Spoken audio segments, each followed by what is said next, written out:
Bienvenue à tous. Du 25 au 28 octobre, la Cité des Alizés accueille la 15e édition du Festival Les Andalousies Atlantiques, un événement unique qui mettra en scène une douzaine de concerts représentés par une centaine d'artistes. Le rendez-vous incontournable pour les mélomanes, notamment ceux qui apprécient la richesse du répertoire musical judéo-arabe. Programme et ambition de ce festival, avec le président fondateur de l'association Essaouira Mogador et conseiller de Sa Majesté le roi Mohamed VI, André Azoulay. Bonjour. Bonjour. Bienvenue. Merci. Alors, 15 ans d'Andalousie Atlantique, est-ce que on peut dire que le festival a atteint sa maturité maintenant? Pas encore, mais voilà, on a commencé tout petit, et ça a été fascinant parce que très graduellement, les quelques centaines de spectateurs de la première édition sont maintenant plusieurs milliers qui viennent du monde entier. Et vous le disiez, et je le souligne parce que c'est notre honneur à tous, Marocains. Ce festival est unique au monde. Et c'était un choix délibéré de réserver toutes ces scènes aux chanteurs, musiciens, parfois danseurs, penseurs aussi, parce qu'il n'y a pas que la musique, il y a des forums, musulmans et juifs.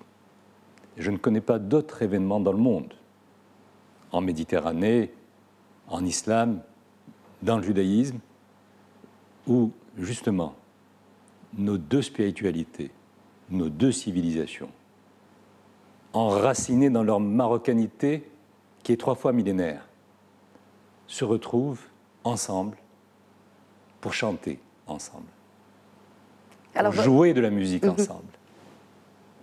Et islam et judaïsme se donnent ce rendez-vous magnifique chez nous, parce qu'il est légitime, parce que nous ne le faisons pas par souci de nous faire remarquer. Nous le faisons parce que nous y trouvons notre propre équilibre. Et nous le faisons parce que notre pays résiste à l'amnésie et veut envoyer au reste du monde, à partir de l'islam, à partir d'une terre arabe, berbère, juive aussi, et notre constitution est très précise là-dessus, cet art du possible, mais surtout ce talent du vivre ensemble. Vous avez parlé de chanter ensemble au programme, donc 3 jours de concerts, dont un qui réunira 2 icônes du Chabi marocain, en l'occurrence Raymond El Bedaouia et El Hajj El Hamdaouia. Alors, comment D'abord, on en rêvait. Oui. Et puis, on s'est dit non, c'est pas possible, ça va pas marcher. Et Essaouira a toujours cette immodestie, mais tellement exaltante, d'essayer de faire ce qui ne s'est pas fait ailleurs. Et ce rendez-vous, il est surtout emblématique, justement, de cette convergence, de cette communion de ces 2 dames que nous avons tous dans notre mémoire, qui ont marqué notre univers collectif, par leur personnalité, par leur talent, bien évidemment. Et elles chantent à leur façon les mêmes chansons. Et je crois que ce sera un très grand moment. Y aura-t-il d'autres concerts inédits dans le programme? Tous sont inédits. Très bien. Alors, vous avez parlé d'Essaouira. Où en est l'ambitieux programme de transformation de la ville d'Essaouira aujourd'hui? Écoutez, il faut que vous y veniez très vite parce que vous soyez impressionnés, surprises par cette renaissance qui est maintenant, qu'on peut dater. Elle a presque une trentaine d'années quand on y a commencé, quand on l'a fait démarrer. Et on l'a fait démarrer à partir d'un choix qui n'était pas nécessairement compris au départ, parce que la ville n'a pas été, je dirais, ne s'est pas bien tirée de la période du protectorat français. Elle a été marginalisée parce que c'était une ville qui déjà affirmait sa personnalité, un peu rebelle. Et donc elle a été sanctionnée par cela, pendant toute la période du mandat français. Et puis ensuite elle a été un peu oubliée. Et le réveil s'est fait au début des années 90, en 91 exactement. Mais on était tellement traumatisés par cette marginalisation. D'ailleurs, il y a un grand philosophe français qui vivait à Essaouira depuis très longtemps, qui avait mis à l'entrée de la ville, sur un magnifique panorama où l'on voit la cité, c'était dans les années 70, Essaouira, ville à vendre. Mais voilà, nous, on y croit, on y a cru, mais traumatisés par cette période qui a vu la ville décliner, on a voulu repartir avec ce qui nous appartient, ce qui est dans la ville, ce qui est dans son ADN, ne rien demander à personne et essayer d'en faire, maintenant on peut la qualifier comme cela, une stratégie de développement durable à partir de ce qui nous appartient. Les vieilles pierres d'Essaouira, le Manjour. Ces vieilles pierres, on les a faites parler parce qu'elles ont de magnifiques histoires à nous raconter. Avec ces vieilles pierres, on a mis des valeurs qui sont les nôtres. Parce que nous sommes très vieux à Essaouira. Moi, en tant que Souiri, je pourrais dire que je suis âgé d'un peu plus de 3000 ans. C'est pas hier. Mais cette ville a vu se succéder et s'additionner. Parce que c'est ça, le secret Souiri. Les Phéniciens, les Carthaginois, les Romains, la grande civilisation berbère, la civilisation juive, la grande civilisation arabo-musulmane. Mais nous, au lieu de fracturer ces séquences, on les a faites converger, se converger et additionner. Donc nous sommes, depuis le départ, installés dans cette diversité qui est aussi l'une des marques les plus exaltantes de la signature marocaine.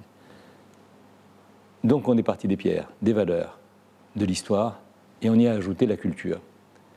La culture, pas au sens convenu du terme, c'est-à-dire, ça n'est pas simplement l'émotion que l'on peut ressentir dans une exposition, à la lecture d'un livre, ou quand on assiste à un concert. Et on n'est jamais les mêmes quand on sort d'un concert auquel on a assisté avec quelqu'un d'autre. La relation est différente. Donc la culture a été le réacteur central dans toutes ses expressions, musicales, plastiques, littéraires, cinématographiques, photographiques, a été le réacteur de cette renaissance.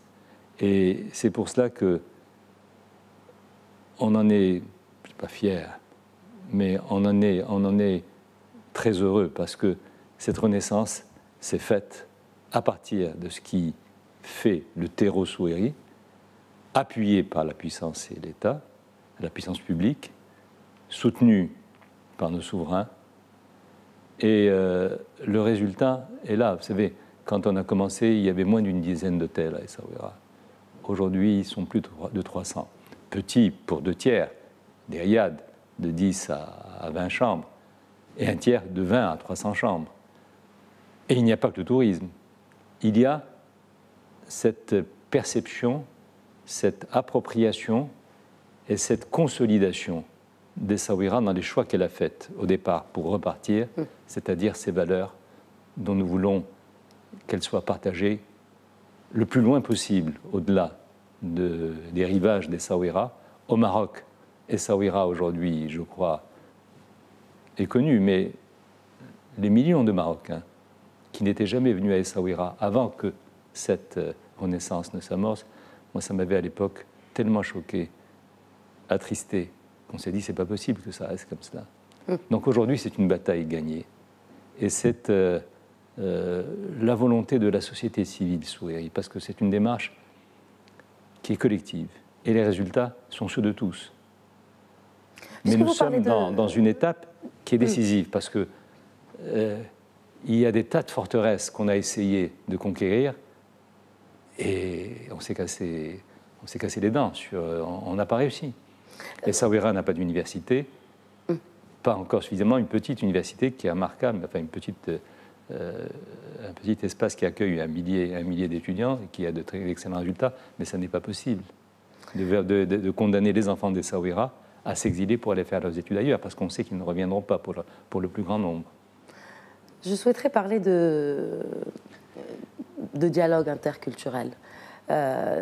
Et je citerai une partie d'une interview que vous avez accordée à un magazine marocain où vous dites que les artistes savent mieux que les politiques comment rapprocher les peuples et les cultures. Alors, compte tenu de la tension un peu montante, notamment au Moyen-Orient, le protectionnisme rampant un peu partout dans le monde, et en tant que président de l'association Anna Linde, comment selon vous concrètement la culture peut-elle rapprocher les peuples? au-delà de ces aspects que je viens de citer. Oui. J'ai abandonné j'ai fini mon mandat à la tête de la Fondation Annalint, où j'ai fait 2 mandats prévus par les statuts, un peu plus de 6 ans. Et aujourd'hui, c'est Elisabeth Guigou qui assure la présidence, parce que c'est le tour de l'Europe du Nord, d'assumer cette présidence.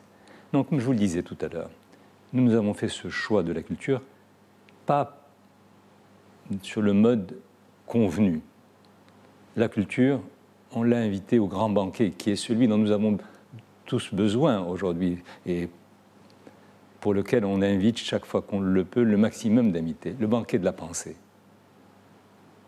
La culture, bien sûr, elle est esthétique, elle est belle dans ses différentes expressions. Un beau tableau, on est d'abord heureux de l'apprécier, puis on essaie de lire ce qui est dedans. Mais la culture peut faire plus et peut faire mieux. Et elle peut aller dans des espaces où effectivement les idéologies, la politique au sens général du terme, n'a pas toujours su apporter les réponses que nous attendions.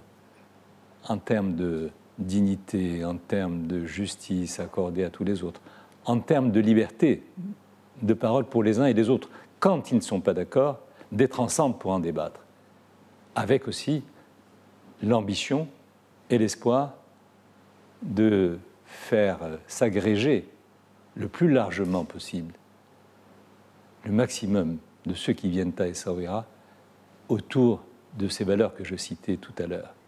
André Azoulay, merci beaucoup d'avoir accepté l'invitation de Médian TV. Et je rappelle que donc, le Festival Les Andalousies Atlantiques se tiendra à la ville d'Essaouira du 25 au 28 octobre avec un large programme de concerts, de forums, une palette très très riche de ces couleurs de la culture judéo-arabe. Donc soyez au rendez-vous à Essaouira. Je vous interromps pour dire une chose que j'aurais dû dire. Nos forums, j'ai jamais changé le thème depuis 15 ans. L'importance du lieu, l'importance du lien. Voilà ce dont on débat. Très bien dit. Voilà. Merci à tous de nous avoir suivis. Je vous souhaite une très bonne suite des programmes.